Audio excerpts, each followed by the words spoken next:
The woman behind the curtains. I had just moved into the apartment. It wasn't much, a cramped, dimly lit space on the third floor of an old building in a neighborhood that had seen better days. The rent was cheap, and honestly, that was enough to get me through the rough patches. The walls were thin, and the creaky floors made it sound like you were walking on bones. But, at the end of a long, tiring day, it was mine. I still remember the first night. It wasn't the noises of the building settling or the muffled sounds from the street that kept me awake. No, it was the woman. She stood there, on the balcony of the apartment across from mine.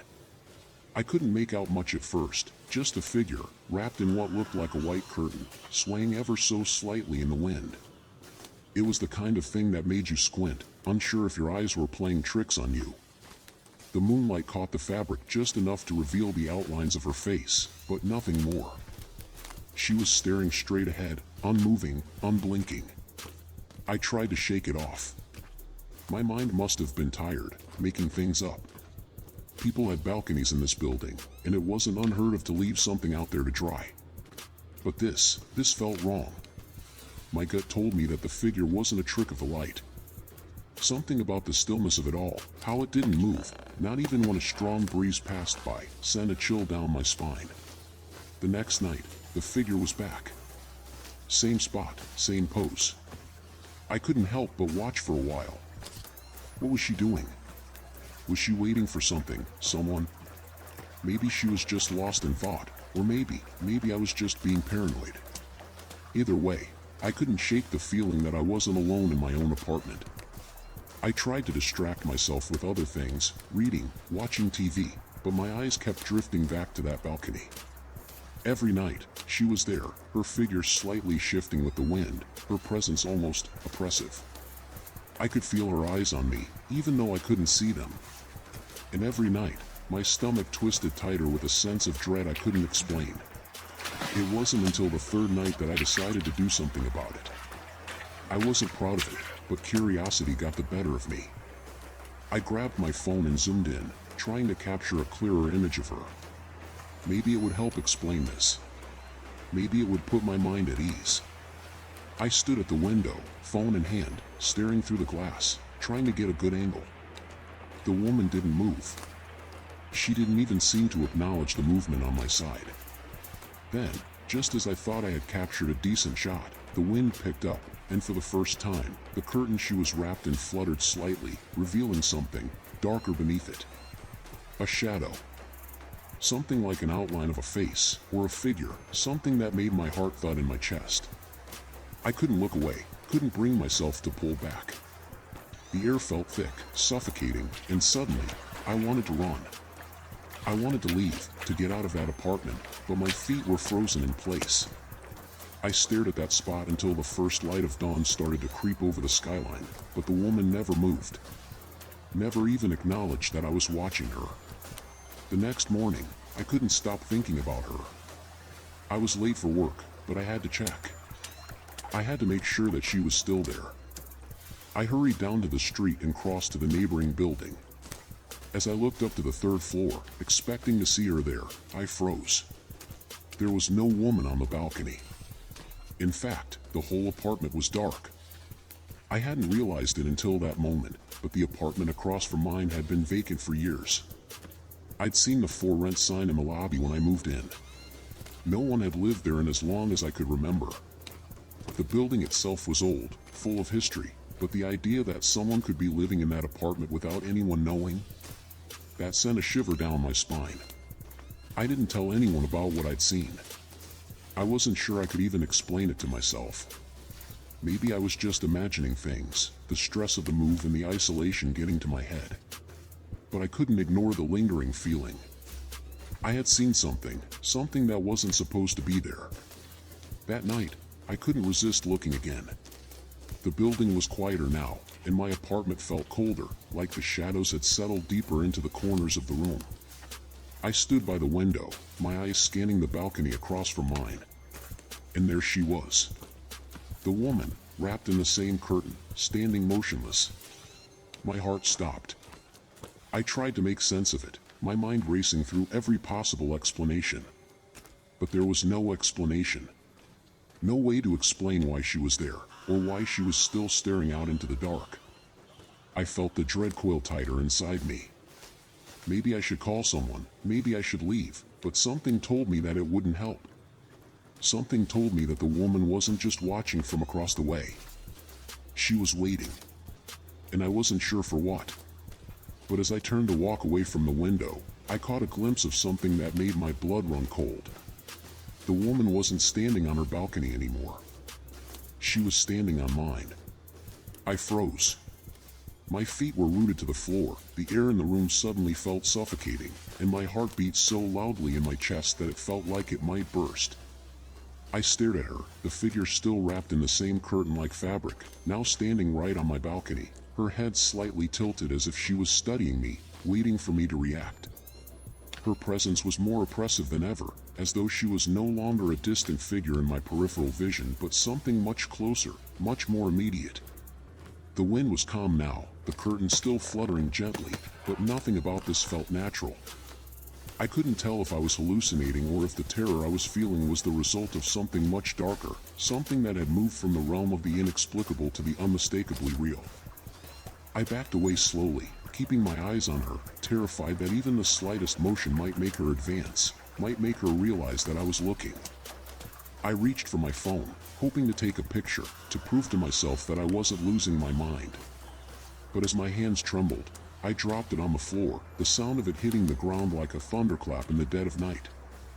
I knelt quickly to pick it up, but when I looked back at the balcony, the woman was no longer there. I blinked, my breath caught in my throat. She had vanished, just as quietly as she had appeared. For a long moment, I stood frozen, every muscle in my body tense, unable to comprehend what I had just witnessed. It didn't make sense. I had seen her, I was sure of it, but now the balcony was empty. Not even the curtain moved. I rushed to the window, heart pounding, desperate to see anything that might explain this, anything that could ease the dread crawling up my spine. The streets below were empty, the building opposite me dark and silent. But then, out of the corner of my eye, I noticed something, a shadow at the edge of the balcony. It wasn't the woman, not exactly. It was the outline of something, the shape of her form, as if she had never left, merely hidden in the dark, waiting for me to make the next move. I stumbled back from the window, my mind racing. Was this a dream? Was I losing my mind? I had never been prone to these kinds of thoughts, never believed in the supernatural or the eerie. But now, I wasn't so sure. The woman wasn't just a figment of my imagination. She was real. She was here. And there was something far worse about her being on my balcony now, something that went beyond the chilling presence of someone just watching from across the way. She was in my space, in my world, and I wasn't sure if I could handle what that meant. The night dragged on, the silence broken only by the occasional creak of the building settling, the low hum of the streetlights below. I couldn't sleep. Every time I closed my eyes, I saw her face, or rather, the shadow of her face, the emptiness that seemed to stretch endlessly behind her eyes. I lay there in the dark, frozen, listening for any sound, any movement that might signal her return. But nothing came. I don't know how long I lay there, my mind churning, my thoughts tangled in knots of confusion and fear. It felt like hours, like I had entered some twisted version of time where every second stretched into an eternity. Just when I thought I might fall into an exhausted sleep, I heard a noise. A faint scratching sound, like something dragging across the floor, slow, deliberate, almost deliberate enough to be ignored. My pulse spiked, and I felt my stomach twist. I sat up slowly, not daring to move too fast, not daring to make a sound. The scratching continued, moving closer and closer to my door.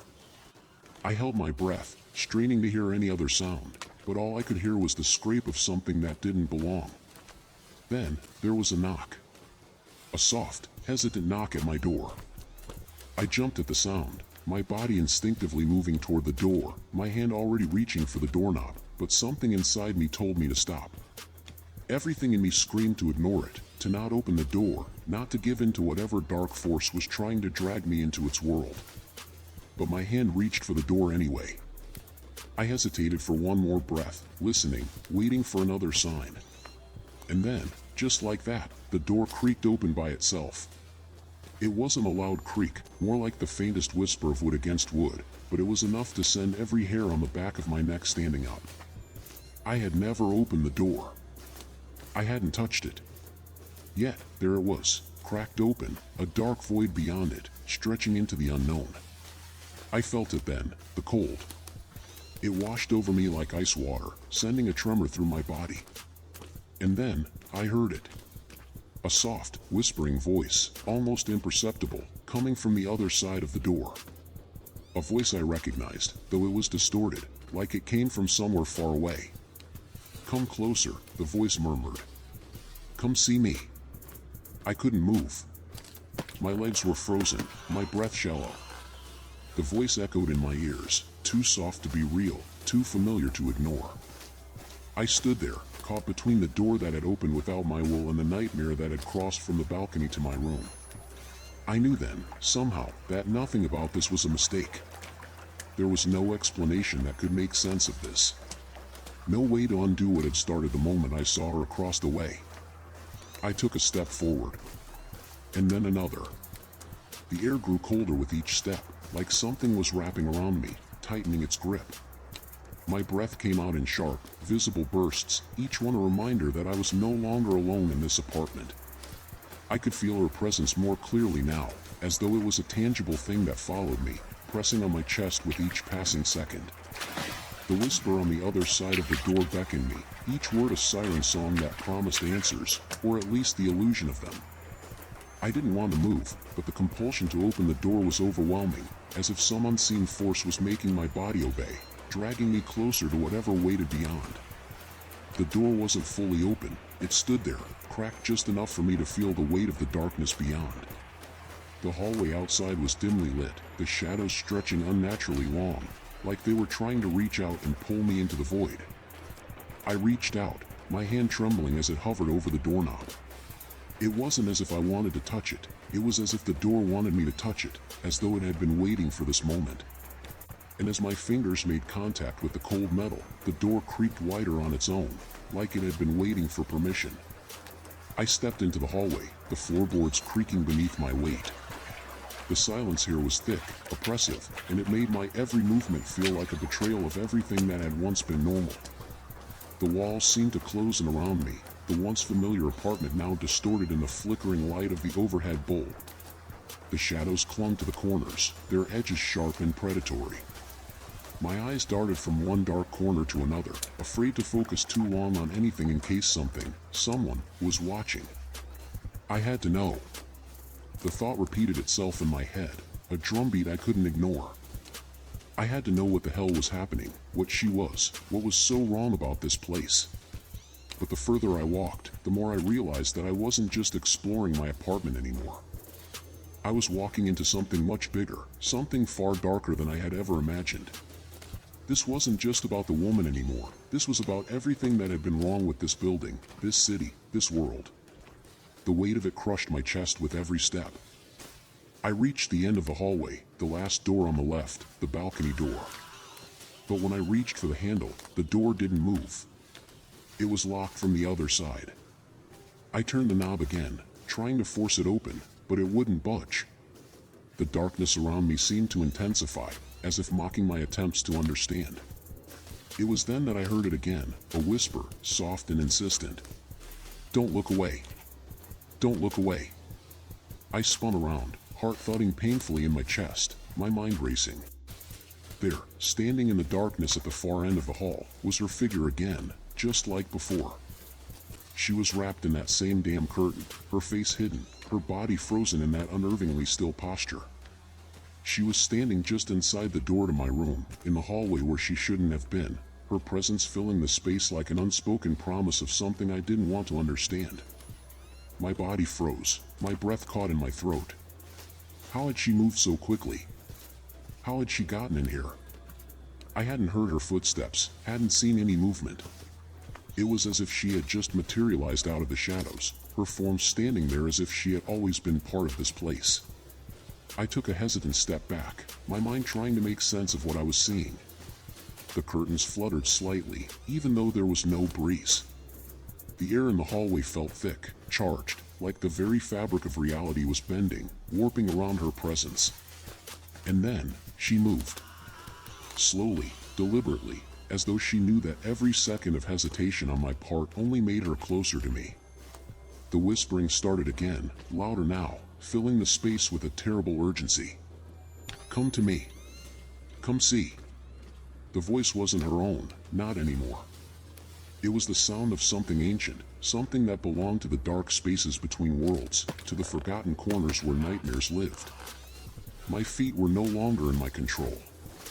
The weight of the darkness pressing in on me made it impossible to move in any direction other than toward her.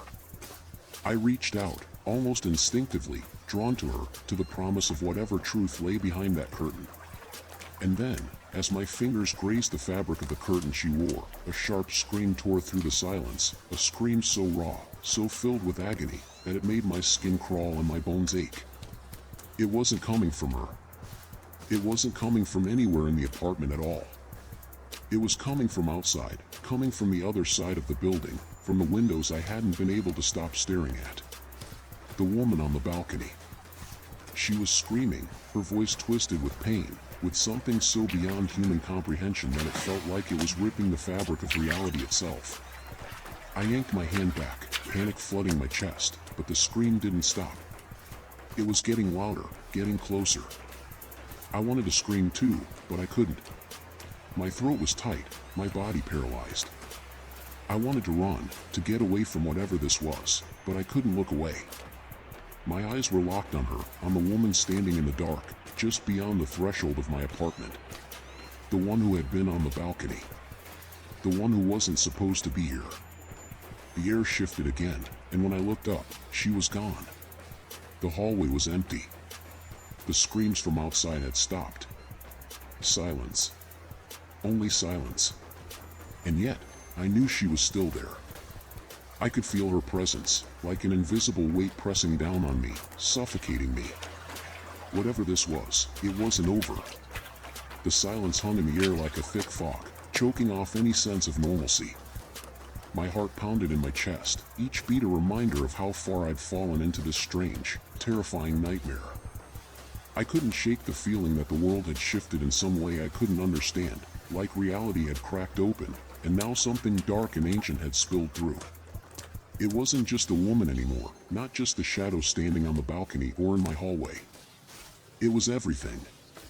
The air smelled different now, like old, damp wood and something faintly metallic, like blood.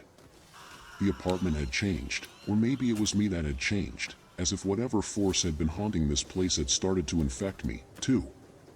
I moved, but it felt as though I were moving through thick molasses. My limbs were heavy, my breath shallow, as if something unseen was pulling me, guiding me towards something I wasn't sure I wanted to find. I turned back toward the door, the one I had just stepped through, wondering if maybe I could go back, go somewhere safe. But the hallway had shifted. The walls looked darker now, and the light that flickered above me cast long, jagged shadows that seemed to grow and stretch with each passing second. It was as if the very apartment had begun to close in on itself, to fold inwards like a living thing. There was no escape, no way out. The longer I stood there, the more I realized I had no choice but to move forward, deeper into whatever nightmare this place had become. I forced myself to take another step, then another, the sound of my shoes echoing unnervingly loud in the silence. The hallway seemed to go on forever now, stretching out of sight, as if I were walking through an endless labyrinth. The further I went, the more the feeling of being watched intensified. I kept my eyes fixed ahead, but it didn't help. Every corner I turned, every shadow I passed, felt like it held something waiting for me. My mind raced, trying to make sense of what was happening, but nothing added up. Nothing made sense. And then, in the distance, I saw it again. The flicker of movement, just out of reach. The curtain. The same one the woman had been wrapped in. It fluttered slightly, as though caught by an invisible breeze. I felt my breath catch in my throat, my stomach churning with dread. How had she gotten there? How had she moved so fast? There was no way she could have, no way she should have, been able to move like that. Not without me hearing her. Not without her leaving a trace, something, anything, to prove she wasn't just a figment of my imagination. But there she was, standing at the end of the hallway, as still as death, waiting. I couldn't stop myself this time. My feet moved before I even had a chance to think, before my mind could catch up with my body. I walked toward her, each step slower than the last, as though I were walking in water, my body fighting against my own instincts to turn and run. I had to know. I had to understand what this was, what she was. My hands were trembling as I reached out to her, the cold air prickling my skin. I was almost there, almost close enough to touch the curtain she wore. And then, the scream came again. It was the same scream as before, the same guttural, inhuman cry that shattered the silence and ripped through my very bones. This time, it was closer. Much closer. It echoed through the apartment, vibrating the walls, filling the space with such raw terror that I could feel it deep in my chest. My eyes shot up, and I realized with a sickening jolt that the woman, the one wrapped in the curtain, was no longer standing at the end of the hallway. No, she was right in front of me, so close that I could almost feel the heat of her body, the warmth of her breath. She was so close, in fact, that I couldn't see her face anymore. Only the darkness, the empty void behind the fabric of her makeshift shroud. The scream intensified, until it seemed to drown out everything else, the light, the shadows, the very air itself. It filled my head, pressing in from all sides, warping the world around me. I tried to back away, to turn and run, but my legs were frozen, my body locked in place by some invisible force. It was as though the air itself had turned to stone, holding me in place, keeping me tethered to this horrible reality. And then, as if answering my silent plea for release, the figure moved again. But this time, it didn't move the way a person would. It wasn't the slow, deliberate pace of someone trying to close the distance between us. No, it was faster. Much faster. A blur of movement, a shadow that stretched impossibly long, reaching for me, swallowing the hallway in an instant. Before I could even process what was happening, the woman, if that's even what she was upon me, her hand brushing against my skin. The coldness was unbearable. It wasn't just the air that chilled me, it was something far worse. It was as if her touch, if you could even call it a touch, was draining the life from me, sucking the warmth out of my body, leaving me hollow and numb. My vision blurred, and the world around me seemed to darken, the edges curling like dying leaves. My mind screamed in panic, but my mouth wouldn't work. There was no sound, no escape, only her presence overwhelming everything in the apartment. The last thing I remember before the world went black was her whisper, soft and chilling against my ear. You looked away. And then, nothing. Absolute, crushing silence. When I woke up, I wasn't in the hallway anymore. I wasn't anywhere I recognized. The apartment was gone, replaced by something darker, colder. The walls were smeared with shadows, and the faint scent of decay lingered in the air. I tried to stand, but my legs wouldn't support me. My head spun, and the realization hit me like a brick. I wasn't alone. I would never be alone again. Somewhere in the distance, I heard a familiar sound. The sound of a curtain fluttering in the wind. And then, I heard her voice again, soft and insistent. Come to me. It was no longer a whisper.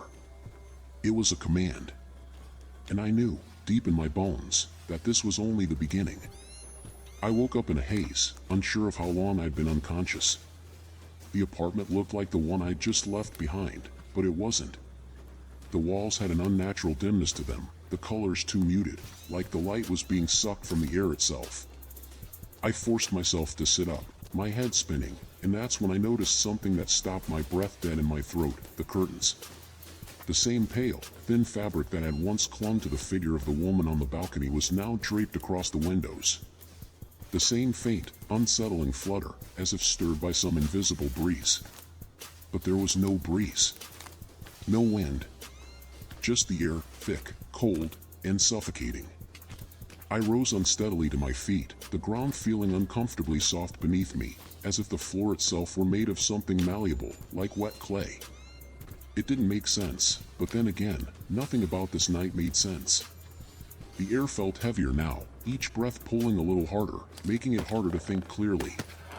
The sound of the curtains moving was growing louder, as though they were whispering something that I could almost hear, but never fully understand. My mind screamed at me to get out, to run. But there was nowhere to run. The woman, she was gone. At least, I didn't see her. But I could feel her. She was in the room with me. Watching me. I looked around, panic rising in my chest, searching for some sign of where she might be, but the place felt so wrong. The shadows in the corners seemed to stretch just a bit too far, as if the very darkness was alive, clinging to the walls, creeping along the floor like some malevolent creature. I turned back toward the curtains, my heart thundering in my chest. And then I saw it. A figure, standing motionless behind the sheer fabric. It wasn't a shadow this time, not just a flicker of movement in the corner of my eye. No, it was her, wrapped in the curtain, as still and silent as before, only now, she wasn't on the balcony. She was inside my apartment, standing just beyond the curtains, her presence so thick I could feel it pressing in on me. The chill she exuded seemed to freeze the air around her, a coldness that seeped into my bones, that made my body ache. I could feel her, almost taste the darkness radiating from her. I wanted to scream. I wanted to shout, to run, to escape. But my body betrayed me, rooted to the spot. I couldn't move. Couldn't look away. It was like a force, a pull so deep I could barely comprehend it, holding me in place, forcing me to witness whatever she wanted me to witness. For a moment, everything was still. I was frozen, staring at her, and the apartment felt like it had closed in on me, trapping me in some twisted, unending nightmare. Then, without warning, she stepped forward. The curtain seemed to ripple as she moved, her figure shifting, twisting, the faint outline of her body barely visible through the fabric. The sound of her movement was soft, but it cut through the air like a blade, a whisper that echoed in my mind, like a command. "Why did you look away?" Her voice was softer this time, not a scream, but a question. A question that made my skin crawl, as if she was asking something I wasn't supposed to know. Something that had already been decided long before I ever stepped into this cursed place. I couldn't answer. I didn't know what she wanted from me, didn't know how to respond. My body was betraying me. My lips wouldn't move. But the question lingered in the air, wrapping itself around my thoughts, choking off any chance of clarity. Why had I looked away? Was that it? Was that what this had all been about? My curiosity? My desire to know more? My need to uncover what lay beyond the fabric of the curtain? The woman took another step forward, and I felt a shift in the air, something tearing, something unraveling. The apartment, no, the world, seemed to warp, as if the walls themselves were bending under the weight of her presence. The shadows grew deeper, the corners darker, and the space around me seemed to warp, like the very fabric of reality was coming apart. I wanted to close my eyes, to turn away, to pretend this wasn't happening, but I couldn't. I couldn't tear myself away from her. I couldn't escape the sensation that this moment had already been written, that I was simply a pawn in some greater, horrifying game. And then it hit me, the realization that I wasn't alone anymore. She wasn't just in the room with me. She was inside me, her coldness spreading through my veins, her presence flooding my mind. I could feel her thoughts, her desires, her hunger. It was suffocating, like drowning in a sea of darkness. And then I understood. This wasn't just some random haunting. She wasn't just some ghost. She was part of the apartment. Part of this place, this cursed space, this nightmare that had somehow latched onto me. She was the house. She was the building. She was the reason why I felt the way I did. The reason the apartment had felt off from the very beginning. I stumbled back, my body trembling, my vision clouding as the world around me darkened even further. The figure in front of me was still there, but she was growing, her form expanding, stretching out beyond the curtain, until she was more than just a woman. She was the air, the darkness, the coldness that had filled every inch of this place. And then she spoke again, her voice not in my ears, but in my mind, cutting through the silence like a knife. You looked away. Now, You're mine. With that final whisper, everything shattered. The apartment, the walls, the shadows, the air, all of it collapsed in on itself. My world fractured, twisted, and then everything went black. I don't know how long I was gone. Maybe it was seconds, maybe hours. But when I came to, I was back in the apartment, and the woman was gone. The curtains were still. The apartment was still. But it wasn't the same. I could feel her now. She was always there. Waiting. Watching. I could hear her breathing, just behind me.